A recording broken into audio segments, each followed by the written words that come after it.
Let's get this show on the road.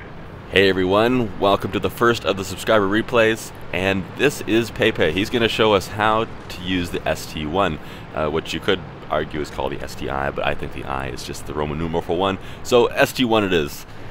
This is a tank that I find extremely hard to hurt, even with a lot of tier 10 guns, and today it's going to live up to its name, or to its armor, and well, this is kind of a tank that I want. One day I will own this tank and I will destroy stuff with it, but not today. So the best show you can get is watching Pepe here go ahead and do just that. So tier 9 tank in a tier 9 battle. Very nice matchup. And by the way, those of you who have been sending me replays, awesome job. I picked out a bunch of them, watched most of them so far. I've gotten probably a dozen or two. A lot of you have been kind of worried that I can't play the older replays, but I do actually have all the clients back to 8.11 saved on my hard drive still, so I can play anything back to there, no problem, and anything older I can try. So feel free to send me your best game ever from way back in 8.11 or whatever, and I will give it a go here. Now Pepe here is going very cautiously over the top of the hill, showing mostly just his turret. That big fat turret is, it's a big turret, but it is a very tough turret from the front, and it has very few weak spots. Those hatches on top are pretty hard to hit. If you ever try to hit them yourself, especially from any kind of distance or when the tank's moving at all, yeah, good luck. Oh, and there's the first victim. 374 damage, that's a pretty low roll here for this gun. But hey, it's a free hit, so we'll take it. Next up's 112. Pepe was getting in position to take a hit from that, angling himself, but the IS-8 decided to hop in. IS-8's taking the beating. Here comes the rest of the armored tanks, the KV-5 and Super Pershing, both with an incredible amount of armor, just with some very nasty weak spots that hopefully Pepe here doesn't have on his ST1. I hope not, because when I get one, I want to be able to block shells all day long. But the KV-5 is going to take care of the left. Looks like the Super is going to potentially as well. Maybe the right, he doesn't know yet. As Pepe here takes care of the 112. Angling his armor very nicely to bounce some shots. Struggling a little bit with the 112 armor, but especially now that he's tracked, he can aim those shells a little bit better and has absolutely no problem at all. Now, in this situation, I would be normally pretty concerned about the T-54E1. He's got a 4-shell autoloader. Each shell does an average of 390 damage, meaning he'll dish out just under 1,600 damage within 6 seconds of firing the first shell, which can hurt very, very badly. However, Pepe here has the armor to deal with it, and, well, he's dead, so oh well. Now he's chasing down the Pershing. He's going to antagonize him in chat a little bit here. And I think the Pershing... Oh, he's getting shot by the 8.8. There you go. Run, run, Pershing. I think the Pershing is going to be rather surprised to find him shooting him in the back in a second here. I'm not sure if he did notice that he was following him, or if he just decided he had bigger fish to fry with the IS-3. And both IS-3s in front of him. I'll put one into the engine compartment, hope for a fire. Nope, no fire. That's fine. Pershing is not paying attention still. Now he's moving forward. Must have realized it's a better place, but he's getting torn apart anyway.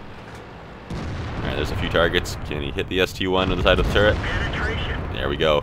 And don't mind the glitchy 9.5 replays.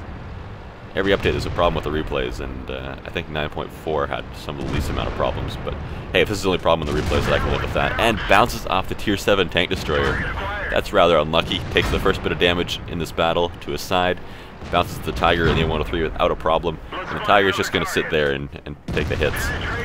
Unfortunately, that was a pretty low roll, so the Tiger did survive for another 2 seconds or so, and now it's just the M103 and the IS-3 to deal with. There's the Super, and very nice shot. Hitting the hatch of the Super Pershing, just as the Super Pershing was backing away. And can he go for the M103? I noticed he doesn't like to use sniper view a whole lot, but it seems to be working out for him. And oh crap, the M103 is getting behind him. Maybe he should have tracked him in front of him.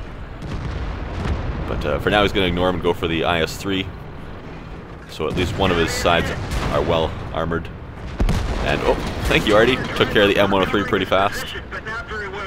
IS-3 is doing some damage though. He penetrated a shot, took out his driver, but Pepe used his first aid kit and finished off the IS-3 without a problem. Now it's just the enemy STI, or ST1. And this was, as I was watching the replay, I was thinking this could go either way, really. But then I realized, hey, Pepe's got some friends. Ooh, there goes his turret. Penetrate their armor. Uses his repair kit on his turret. Goes back for some more against the ST1. Yeah, I was curious about this when I watched the replay, though, because I saw two equal ST1s as far as health points go. Penetration. And I was curious as to how the armor, with them shooting at each other, would hold up, and to see where Pepe would shoot at it as a weak spot. And I'm noticing the corner of the tank, which makes perfect sense when it's angled at 45 degrees, to go for the flattest part of armor. Now Pepe's going to turn around his tank and head on the hunt for the Jagdtiger 8.8 and the IS, who were last seen over on the west side towards their base. So that's exactly where he's going to go. On the way there, though, he runs into that pesky M103 that died from artillery right behind him. Luckily, he wasn't still shooting in his back, because that would have caused some serious problems, and I'm not sure if Pepe would have survived it. But now he can't get past the M103, so rather than trying to go around the other side or taking the long way around, he's just going to back up, get a run at it, and use the weight of the ST1 to push the M103 out of the way. Alright, got to get over there somehow. I think, too, he might be considering that the enemy forces are moving towards their base, and if they're moving towards their base, then only artillery is there to defend it, so he needs to keep an eye out and get there quickly if the need arises. So taking this direction is better. However, it looks like, seeing what he's saying in chat, he is assuming they have moved back to defend their own base, and Pepe, as well as the KV-5 and the Super Pershing, are moving over there themselves, and he's asking, hey, wait for me, I'm coming, let me shoot stuff. But Pepe's already done over 5,300 damage and has a respectable 3 kills, so well done to him already. Oh, and there's a T-50-41 in his path. At least he can get around this one. Drives into the wall, is typing a little bit, and there's the IS. Can he get there in time to get a kill? Guess we'll see. Be nice to get a nice 4 or 5 kills from this. The IS is already taken down in health a little bit. There he is. Already misses, giving him a chance, and look at that perfect positioning for a shot on the IS. Oh, and he's not spotted, takes a shot, kills him. Blind shot kill, very nice. I think I do need to get this tank for myself. It looks like it has a reasonable reload, very nice armor, pretty good alpha damage gun. I think I would like it very much. And there's 500 damage to the 8.8. And he's going to go for the second shot.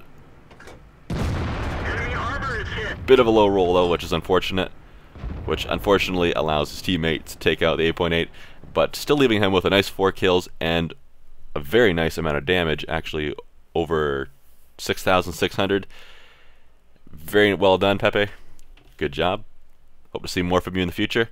And everyone else who wants to send me a replay, there's a link in the video description as to how you can do that, and I look forward to seeing it. Thanks for watching, guys. See you later.